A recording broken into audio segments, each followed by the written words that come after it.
In Malaysia, 8 out of 10 suicides are men, but women answer the call. What if saving a life costs your own life? Not heroically, but quietly. In Lifeline 2016, Vera answers suicide's call at midnight. Her voice is steady, her hands are not. This is not just a short film about suicide.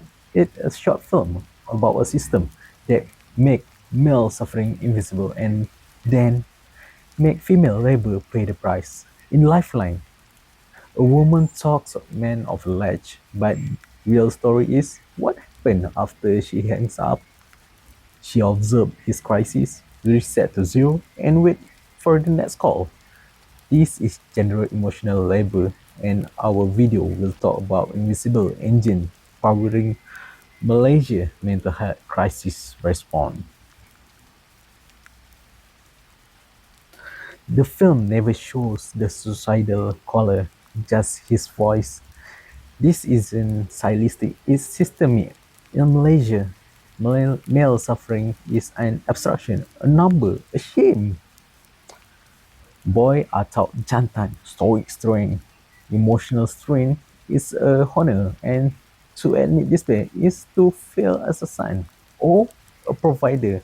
So they hide until they are whispering to a stranger at midnight. Oriental Daily 2025 report says men hang up multiple times before speaking. The caller hesitation not is not an acting, it's anthropology.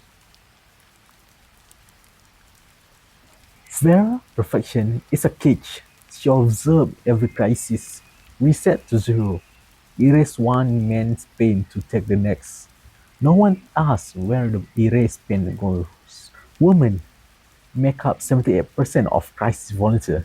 They cite natural listening skill, but natural is a lie. It's unpaid labor trained since childhood. Sociologists early Hochschild called it emotional labor as regulated feeling to manage others. Vera's script is the same one she used at home. I'm fine, don't worry. The hotline doesn't create her role, it's exploited. The psychologists call it indirect trauma. It's not a burnout, it's a transformation.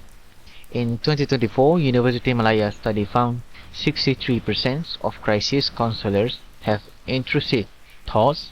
Over half of feels emotionally detached. But this is a woman's work.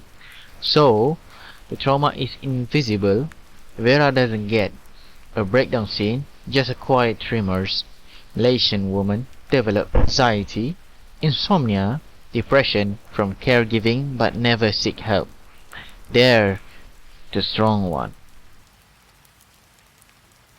This is Malaysia mental health infrastructure 1.27 psychiatrists per 100,000. The gap is filled by NGOs, volunteers, underpaid women. Vera cubicle is metaphor, designed for output, not sustain. The economic are absent. Women perform life-saving labor for poverty wage. Meanwhile, the culture crisis of masculinity goes unaddressed. The hotline is band-aid on the hemorrhage. When Vera burns out, another Vera replaces her. The system doesn't fail, it never built to succeed. It observes male crisis and female sacrifice quietly, so society doesn't have to see. So the conclusion is, we build a system where men suffer in silence until they die, women answer it until they break. The color anonymity is cultural imprisonment. Vera exhaustion is a price of being its keeper.